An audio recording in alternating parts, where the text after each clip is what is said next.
মৰমৰ কণমানিহঁত আশা কৰোঁ সকলো কুশলে আছা। তোমালোক আটাইকে মোৰ অনলাইন শ্ৰেণীলৈ স্বাগতম জনাইছোঁ।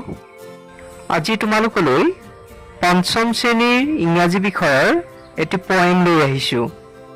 তোমালোকে দেখা এই বাৰ্ডবিলাকে মানুহক লৈ কৌতুক কৰে বুলি ভাবানে?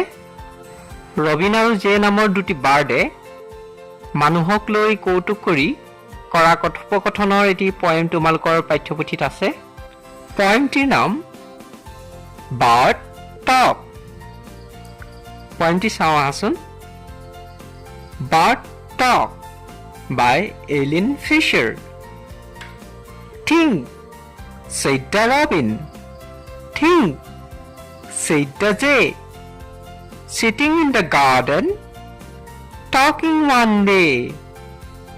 Think about people, the way they grow. They don't have feathers at all, you know. They don't eat beetles. They don't grow wings. They don't like sitting on wires and things. Think, said the robin. Think, said the jay. Aren't people funny to be that way? এতিয়া তোমালোকৰ এজন বন্ধুৱে এই পয়েমটো কিদৰে আবৃত্তি কৰিছে শুনো আহা। Think, said the robin. Think, said the jay. Sitting in the garden, talking one day. Think about people, the way they grow. They don't have feathers at all, you know. They don't eat beetles. They don't grow wings. They don't like sitting on wires and things. Think, said the robin. Think, said the jay. Aren't people funny to be that way? পয়েমটিত থকা কেইটামান new ৱৰ্ডলৈ মন কৰা। Beatles, name of N insect.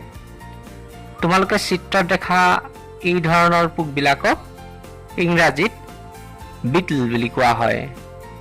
Beetle ৱৰ্ডটো ব্যৱহাৰ কৰি সজা এটা চেণ্টেন্সলৈ মন কৰা।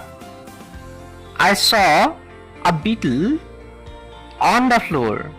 মই মজিয়াখনত এটা পোক দেখিছিলোঁ। Sitting, to be in a particular position. Sitting ৱৰ্ডটোৱে বহি থকা বুজায়। For example, the boy sitting on a fence. ল'ৰাটো নঙলাৰ ওপৰত বহি আছে। Wires, thin flexible rod. চিত্ৰখনৰ পৰা তোমালোকে ৱায়াৰ্ছ কি বস্তু অনুমান কৰিব পাৰিছা? ৱায়াৰ্ছবিলাক প্লাষ্টিক নতুবা তাম, কপাৰ ইত্যাদিৰো হ'ব পাৰে। For example, birds sitting on a wire. চৰাইবিলাক ৱায়াৰৰ ওপৰত বহি আছে। Funny, causing laughter. চিত্ৰ বিনোদন বা আনন্দৰ কাৰণ বুজাবলৈ ইংৰাজীত ফানি ৱৰ্ডটো ব্যৱহাৰ কৰা হয়। For example, it is a funny story to read. এইটো পঢ়িবলৈ এটা মজা গল্প। কণমানিহঁত তোমালোকে এই পয়েমটো পঢ়িবলৈ যত্ন কৰিবা আৰু তোমালোকৰ বন্ধুজনে যিদৰে আবৃত্তি কৰিছিলে সেইদৰে আবৃত্তি কৰিবলৈও চেষ্টা কৰিবা। আজিলৈ শ্ৰেণী ইমানতে সামৰণি মাৰিছোঁ। পুনৰ লগ পোৱাৰ প্ৰতিশ্ৰুতিৰে সকলোলৈ ধন্যবাদ জনালোঁ।